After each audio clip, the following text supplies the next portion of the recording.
Okay, tell us who you are, where you're from, all that.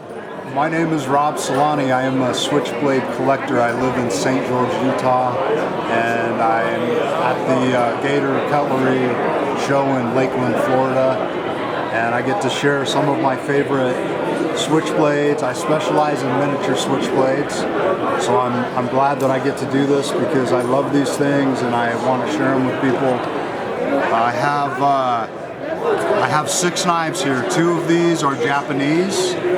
So this is like a deer foot shaped handle lever lock.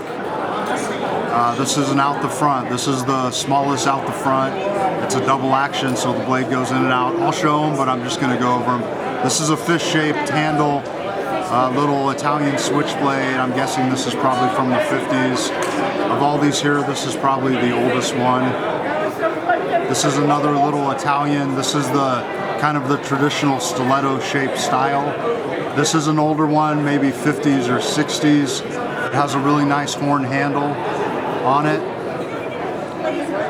And this little mini and this little mini are made,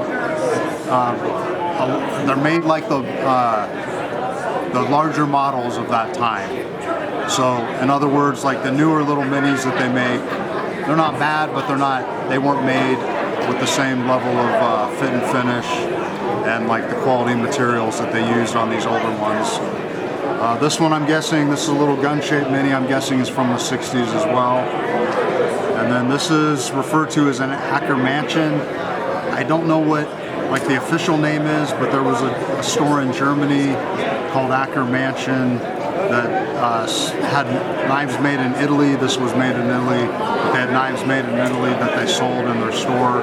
They were sold all over Europe, but anyway, that one store kind of took the name for the knives. So I'm going to open this one. This is, like I said, a lever lock. After you open it, it's a lever open, lever close. So to close it, you would just do the lever. This one... Can you do that one more time? Yep. This one I have a website. This one is for sale on my website. I believe it's for sale for $505. These are really hard to find. I know of a few collectors that have them, but they're real hard to find nowadays. This is an out the front. It's a double action. When I push the blade out, sometimes it misfires and I got to pull it in. Yeah, it worked right there. So this is one of the few that I've seen with the keychain still attached. This one is also on my website. I don't know the price right here. I have it for a cash price at $1,300. On my website, it's approximately $1,350 or something like that. That one's a really neat one. This fish, these are real rare. I only know of a handful of collectors that have these in their collection. This one is horn, so the handle is really nice shape. These are, like I said, these are real rare. This one, unfortunately, someone tried to sharpen the blade very poorly. I'm thinking about having this one refinished, but anyway, for now, I am selling it, and I don't think I have it on my website, but the cash price at the show is $1,250. This is that little Acker Mansion. So these are cool because it's button open and then it's a lock back to close it. So you press the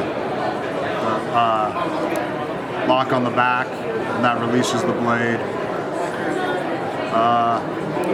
Sometimes this one doesn't open all the way. There we go. This one too had the blade sharpened. This one I'm selling for $425 at the show. These are real rare. I only know, again, of a few people that have them. So they made these in white as well, which is very rare. I think I've seen one, maybe 2. Little gun-shaped Italian, all metal handle. I believe there's horn, like handles on these, and I think there was one other, well, I have one that's blue plastic as well. And then I think there might have been one other handle material on these. So these are made like the bigger versions where the the lever or like the opening mechanism, when you pull the button or whatever, it pulls this little lever back and releases the blade. They look like they're like they lock right here, but they're actually a slip joint, so you can just fold the blade up. When you close this one, you got to be careful because the tip of the blade goes behind the hammer here, and that's what holds it closed. I'm gonna leave that one like that for now. And this is the last one. This has some really nice horn, like I was talking about before. So a lot of these older, really nice ones with horn or stag, they have a swedge at the top of the blade. So most of these blades were flat ground, kind of like this one, I guess. Not exactly that same shape, but flat ground. This one has a little swedge, like I was saying, on the top. I don't know if that's shown up in the camera. And also horn. Horn is very rare on these little mini Italians, so if you find one with horn, that's a good one to buy. This one I haven't really priced, but I'd probably sell it about 400. I just really dig the minis. They're real fun. I got into them because when I first got into collecting knives, I went to a show in Colorado. There was a show, I think it was the PKA, Professional Knife Makers Association. It was the first knife show that I went to, and there was a collector displaying his collection. He had a bunch of custom miniature switchblades and a bunch of cool miniature knives, fixed blades and folders. Anyway, he had one guy, I'm not gonna say his name correctly, but it was Ivan Bochin, maybe, something like that, that had spent years making knives for him. So he'd have like a little switchblade knife, smaller than this, with like a gun on the top. He just had amazing little mini knives. It just got my mind going, and of all the knives that I saw at that show at that time, that mini collection that this guy had was just the nicest. I've gotten in and out of miniature knives and miniature switchblades, but it's kind of become an obsession now. So I've been trying to find the hardest to find ones, the rarest ones, and when I find them, if I find an extra one, a double, then I try to sell them. But for now, I'm trying to just build like the biggest variety of these things that I can. I can't really tell you how many I have exactly, but it's over 100 easily, just different variations of these things. There's some from Europe, Italy. They made some in Spain. They made Japan. They make them in China, Taiwan, those kind of places now. Anyway, that's about it, I guess, for these for me, unless you have some questions for things that I did. Well, I'm really impressed by these knives and their quality, but I'm going to have to ask you this. I made a video a while ago with Brad West, and he talked about these little switchblades, which were somewhat bigger than this, and he said that those were selling for around 100. Yeah, so what he was showing you are these right here. Okay, so this is a good one. This is stag, right? So, well, his weren't even that good. No, they were. This stag, right, in comparison to this one. Okay. So, the first thing is the swedge blade. Okay, that has the swedge. This is flat ground. That's one difference. This is horn. That's another thing. Is horn is really hard to find. This one, I don't know if you're getting that, but this has a slip-in spring. So the older, like 50s and 60s Italian switchblades, they had a slip-in spring. This one has a one-piece back spring and spring, right? So if the spring breaks, it can't be replaced easily. Not that I want to do it, but if the spring broke on this one, because it's a slip-in spring, it's a little bit easier to work with. So, I mean, it's a matter of like... so what is this one going for? This one I have at 150. 150, okay. I mean, I'm negotiable on the prices, but this one I have at 150 because it has nice horn, especially on the back. Yeah. It's an older one. So it's just mainly a quality issue? Yeah, quality and like rarity. Rarity. So the supply of this one that I'm charging a lot more for is minimal. I have 2 of these, and I know of a few guys that have these in their collection, but they're really, really hard to find. Like I said, if you find one of these minis with real horn on it, they did do imitation horn, but real horn, it's just a rare one, and you know, as long as it's reasonably priced, I would get it. These stag, these are a lot more common. They did stag, and they did a bunch of different, like imitation stag, imitation horn. They did imitation mother of pearl.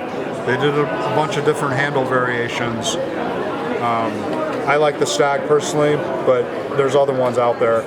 Yeah, so I understand there's like this idea that, you know, this one I'm selling for 150.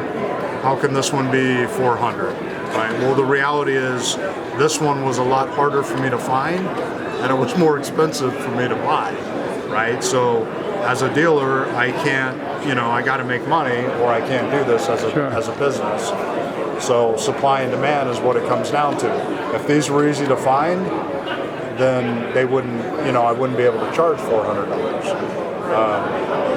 Anyway, well, yeah, at this show in particular, you run into a lot of switchblade collectors. Right. Are there many miniature switchblade collectors? Yeah, most guys that are into like Italian knives, for example, because these little mini Italians were like some of the knives that were the easiest to get to America were these little things because they're small. If you went to Italy and bought them, they were easy to get back. It was easy to ship them in bulk here. And they're pretty old. Yeah, this I'm guessing was, I look at the stamp and I kind of go by the stamp. This stamp, it has the inox over Italy, which is a less common stamp on these. I think just based on like researching them and stuff, this is probably a 70s time period stamp. Oh, okay. That's pretty Yeah, far so back, yeah. This, like I was saying, is probably 60s, maybe late 50s. It's a different stamp, different construction. Oh yeah, today I was going to mention this. Today, a collector that's has a real nice collection, big collection. I sold these are 2.75 inch. I sold a 4 inch, so a little bit longer, horn handle with a dagger blade. I had it priced at the show for 500, but I sold it to him for 450. So again, like the rarity of these, and he's an experienced collector that has a lot of knowledge, probably been collecting way longer than me personally. I've collected for maybe 12 years. I think this guy's been doing it a lot longer. The rarity and the desirability of that kind of knife makes it so that those are the prices people are willing to pay for it. Yeah. Rob, terrific. Have a safe trip back to the mountains there, man. Thank you. I appreciate it.